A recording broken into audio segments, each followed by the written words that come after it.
Hey guys, what's up? It's Kyle from Redneck Outdoors here. Today I'm going to bring you guys a video on some essential things you should have in your bug out bag. Of course, this isn't all your bug out bags should contain. This is just some of the essentials and some of the stuff that's contained within my bug out bag. Feel free to leave your recommendations of what I should put in or what I should maybe take out down below. And keep in mind, guys, a bug out bag is only a 72-hour bag, so it's only supposed to keep you alive for 3 days or so. So it's not going to be jam-packed full of stuff, but let's go ahead and get started. So one of the first things and most essential things, of course, is water. You always want to have water, guys. So, of course, in your bug out bag, you can have something like a larger, camping canteen. We always called these the cowboy canteen. So a larger cowboy canteen or camping canteen. If that's too big, you can always have something small like this, just a little, it's got a little bitty bladder inside of it, nothing big. And if you don't want to put something inside of your bag, you can always get you one of these like military, these are actual U.S. Army, as you guys can see. These are U.S. Army camelbacks, and these are great because they can attach right to certain backpacks with these clips, or you can just put them on and then buckle them around you, and then you can wear them. So those are also great to have for water. And remember, guys, you should have enough water to last you 3 days. So find out for your individual self, how much water you drink per day, and I recommend having something that can hold enough for about 4 days, even though a bag should only keep you alive for 3. I would say get some for 4 and use the 4th day water for cooking and cleanings, such like that. Which comes to our next most important thing is food. They've got all the camping, meals and stuff out there today, guys. You can look up, what's storable. Me personally, I just keep some MREs in my bag. I've got like 12 of these things. I just usually keep about 3. I change them up every now and again, so get something, that you think you'll like. I always go through here and, like, I'll change, flavors because I think I might like something better. And I recommend doing like I do. I eat some MRE. I'll get some and eat some every now and again. And you need to do that, guys, to get your system adjusted to that food so that if you have to live off that food permanently for 3 days, you are used to it and your stomach will not be tore up. So water and food, those are 2 essentials. Those need to last you 3 days. Water, like I said, 4 days.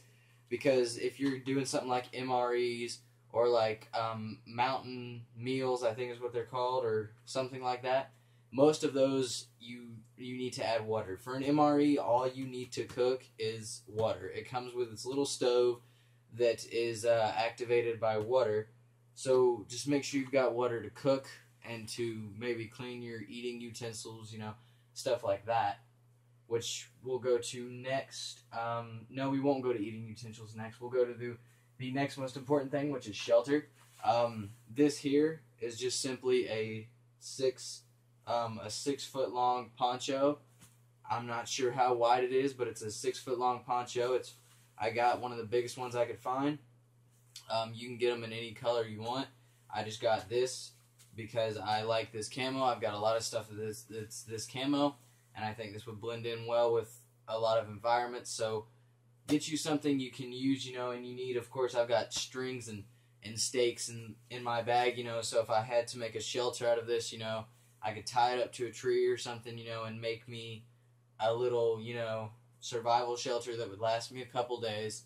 So just get you something that would keep you dry, because especially during the winter, guys, you want to stay dry and you want to stay warm. So whenever winter comes around, I recommend putting winter, like winter socks and gloves, and put plenty of pairs of socks, because during the winter you always need to keep your feet dry, and during the summer you need to make sure you stay dry. And that'll bring us next to health. I recommend packing some kind of little, or buying one, little med kit. And, it should contain the essentials, bandages, stuff to clean out the wounds like Neosporin, you know, stuff like that. Essentials, you know, you can put toothpaste in there, deodorant if you want, you know, your hygiene materials, you know, your toiletries. I recommend putting, you know, a couple of sheets of toilet paper in a plastic baggie and putting them somewhere in your bug out bag, because when you get out there, you're not going to want to wipe with oak leaves for 3 days straight. You're going to want to have some toilet paper. So next, like I said, let's go to some eating utensils. This is just a little bag here that I have with some extra stuff. Some bowls. You know, you don't have to have bowls, but I recommend bowls. You know, for those of you that don't want a bowl, if you get yourself a mess kit, which is what this is right here, you know, you're covered for everything. You've got right here, you've got your bowl, you've got your spoon, your fork, and your knife, and then you've got your pan to cook, and that all goes in one. For those of you that may have multiple people, it'd probably be better to carry like 3 bowls, and then like this. This is a set of a fork, a knife, and a spoon that go in this little bag. You can get those at almost any store, or you can get these for a couple bucks at Walmart. These are called hobo tools, and that's, you know, your spoon, your knife, your fork, another knife, and a corkscrew. And those are made by Ozark Trail, and they're really good. So I would recommend that you get these over these. These are a bit cheaper, but they also bend and break really easy because they're just very thin steel. So I recommend going ahead and spending like the $2 or $3 that it costs to get an Ozark Trail hobo tool, because those are worth it.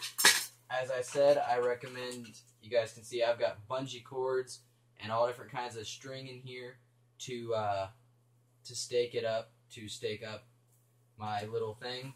And here's, like, for instance, one of the med kits you can buy. This is an Ozark Trail first aid kit. Comes in a little baggie, as you guys can see. I'll show you guys some of the essentials that I was talking about. Since I couldn't recall any names, we'll go into depth into some of them. All these, as you guys can see, all these bandages. Here, you know, all different size band-aids, big bandages. There's more band-aids down in here, all different kinds of sizes and stuff.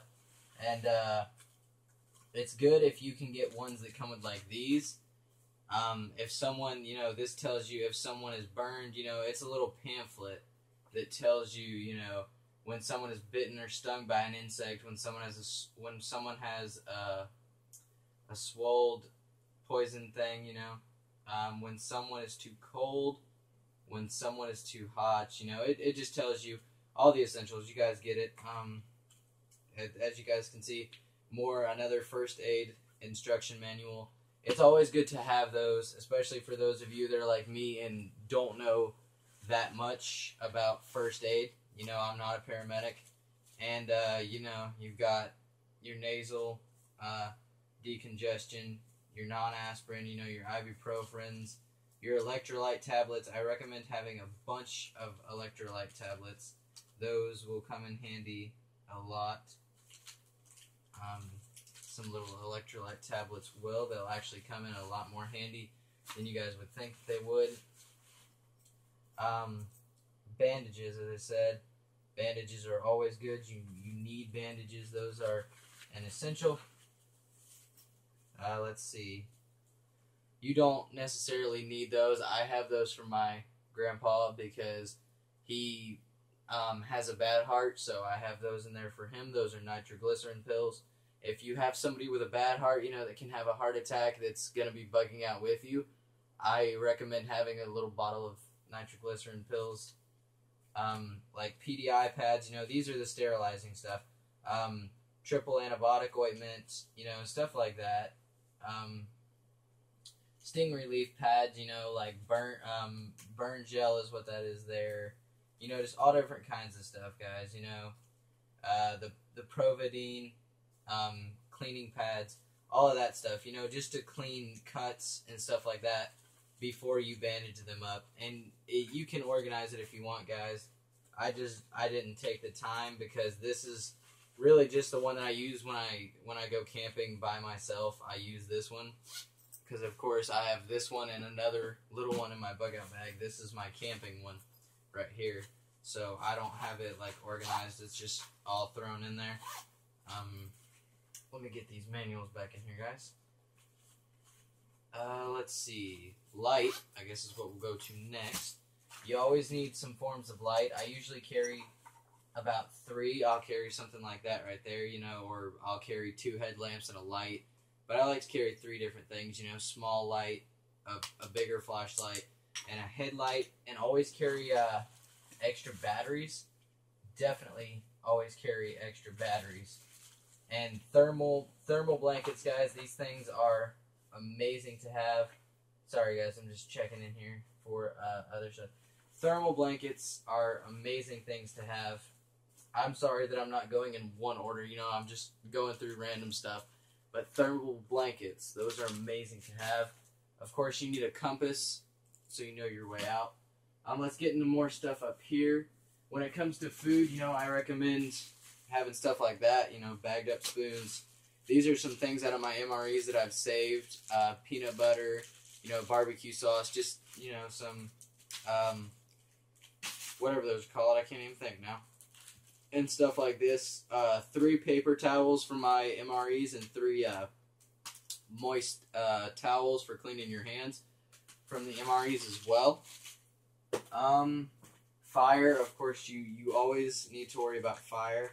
I recommend having a couple ways. I've got more in this bag down here that I won't show because they're pretty much the same thing. Matches, flint and steel. I've got a lighter as well. And I recommend having things like these right here, which are fire starters. They help you get your fire going. So basically, you know, kindling, or whatever you want to call it. And you need some kind of tool for chopping, so let me grab the one that I recommend. This is for those of you that don't want to spend too much and want a rather good knife. This is the Sheffield Rogue. As you guys can see, it is a Bowie style type knife. Nice rubber handle, you know. It's got the little bitty saw back up here. These 2 protections for your hands, glass or skull cracker. It's a really good little blade. Comes with this nice sheath. It's not that great of a sheath, but it'll do. And back here, this is one reason I recommend this one. That is a knife sharpener. Keep your all your blades sharp. Sorry about that. And it's also got a built-in whistle. And then in this other pocket over here, if I can get it to come out, it's got a fire starter. And you can get all that for 20 bucks at your local Walmart, which is where I recommend getting a lot of your gear. It's where I get a lot of my gear. And they've got good stuff for pretty good prices, as we all see on the commercials. You know, save money, live better, Walmart. Let's see, and going into knives and stuff, you know, as you guys can see, I carry this in my bug out bag. This is pretty much all of my multi-tools, can openers, you know, knives. That's all included on your multi-tool plus more. As you guys can see, I've got a wrench multi-tool as well. All different kinds of stuff, guys. Little tape measures, you know, just whatever you think is important, you know. And one of the most important things, self-defense, you know. Safety check for YouTube, clips out. And now just, there you go, it's clear. I recommend having something like this, you know, and keep in mind you don't want to carry something like this if you're going to bug out, because a bug out bag is only made to get you to your, and it's clear as you guys can see, it's empty. Don't carry something like this, because a bug out bag is made to get you to where you would have the rest of your gear and your bigger gun stored. So carry something like this, you know. Carry a small little thing, you know, have it in a good little holster. And to clean your gun, you know, you need a kit. This isn't the one that I carry. I carry a smaller one that I've just made out of the 30 or 40 gun cleaning kits that I have. But this is just an example, you know, of what all you should have. And, of course, you should have your gun oil, you know, whatever is essential for cleaning your gun. I think I've pretty much covered everything, guys. Let's just see. Looking at my camping bag. If you wanted, you could carry a weather radio. And if you don't want to carry that much fire starting stuff, just get you like a flint and steel lanyard, and some matches and some waterproof cases. And remember to put a striker in there. I went out one time and forgot to put a striker in there, so luckily I had this in my camping bag, or I wouldn't have been able to start a fire. So get these, make sure you put strikers in there. These are great waterproof cases. These work well too, and they're on a lanyard, so you can slip them on there, you know. And for those of you that don't know how they work, you know, you just heat it up, and you see. So just, you scrape some of that flint off, you know, onto your fire, get it all built up and until it strikes. That'll be it, guys. So I hope you guys enjoyed this video. As I said, leave your recommendations of what else you guys think I should get in my bug out bag down below. Anything you guys think I should take out, put down below as well. I would love to hear you guys' recommendations. I would love to see what you guys have in y'all's bug out bags. So go ahead and post your videos on your bug out bags. If you already got them posted, leave me a link in the comments below. I'll definitely check them out and give you my recommendations, and I might get some recommendations from your bug out bag as what I should take away or what I should add. So I hope you guys enjoyed this video. Thanks for watching. Like, subscribe, share, favorite, and I'll see you guys in the next video.